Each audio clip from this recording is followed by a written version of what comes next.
สมพอตอนเข้ามาอเมริกาใหม่ๆข้อยว่าเป็นหยังคนอยู่ทางเหนือคือว่าอยากมาอยู่ฟลอริดาแท้ว่าซั่นก็เบิ่งติจิเจ้าก็ได้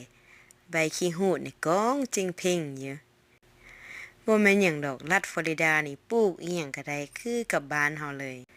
แถมยังราคาที่ว่าเพิ่นมารับซื้อน่ะก็แพงเด้หั่นราคาเริ่มต้นอยู่$20ต่อพาวขึ้นไปตัดใบขี้หูดอยู่อเมริกานี่บ่ได้เอาทิ่มเด้อ เพราะว่ามีคนมารับซื้อโต้เลยล่ะมึงแม่เพิ่นตัดออกจากต้นเดียวได้นี่นะได้หลายอันนี้ยังว่าต้นน้อยๆได้นี่คันต้นใหญ่สูงกว่านี้หั่น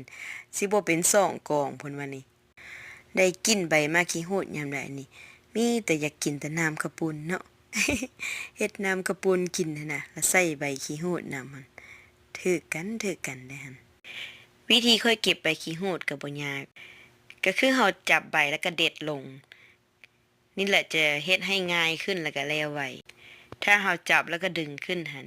ยากแบบนั้นแถมยังน้ำมันปักมือเราอีก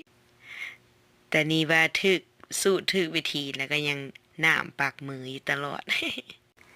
ของที่แพงที่สุดก็คือใบขี้หูดนี่แหละเขาว่าแม่นอยู่บ่จิเจ้าผู้อยู่อเมริกาผู้ใดฮู้ว่าอันใดแพงก็คอมเมนต์ใต้วิดีโอค่อยได้เด้อ ส่วนหลายคนอยู่อเมริกาเพิ่นจะซื้อต้นมะขี้หูดมาไว้เฮือนเนาะค่อยเห็นคนรัฐเหนือเพิ่นแฮงย่อออกย่อเข้าโอ้ยเนาะ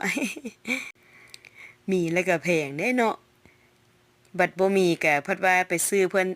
แตะหนึงกันได้น้อยๆเพิ่นว่าเนาะ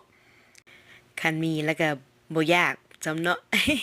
แหนมเบิ่งก็กายไปกายมาอยู่แต่ว่าเวลาเราจะเฮ็ดอาหารการกินนี่ก็มีไว้ประจำเฮือนนั่นก็ดีได้ข้อยก็นั่งเก็บอยู่นี่ใช้เวลาอยู่ประมาณ2-3ชั่วโมงพุ่น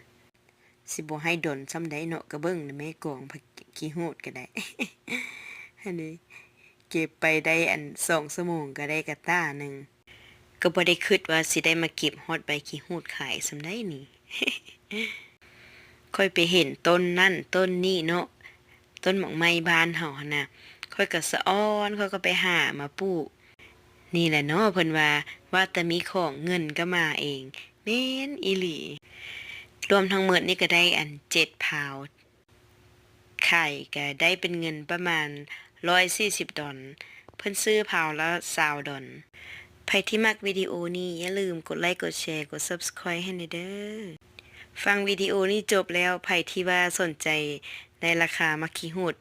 ฟ้าวไปหาต้นมะขี้หูดมาปลูกเด้อ